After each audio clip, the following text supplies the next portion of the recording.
Please, makiusap na po ang sabay-sabay natin imanalangin sa pamamagitan ni Father Marcelino ang lahat ng ating mga sarili kasi lahat naman tayo may kahinaan at may karamdaman.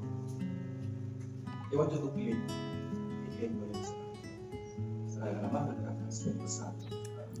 Ang doon, hindi ko naniniwala. You are wounded sa iyong pagpapalagi. Pero you are communicating. Kaya kami na may karamdaman ay humingin po ng paspas ko sa inyo. Paspasan po ang mga kapatid ko naririto na may karamdaman.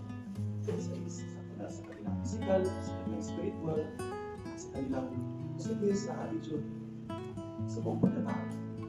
Paspasan mo sila, Panginoon, na naway makita mo ang kanila ang iyong kapangyarihan na alisin ang lahat ng ito. Ang sakit, and let that in this place bilhin kita po sa iyo. Nabalisin mo yung mga sick cells sa kanilang katawan. Ibalik mo ang kanilang organ na magiging normal. Tanggalin mo ang mga sakit sa kanilang katawan. And this we promise and pray. In Jesus' name.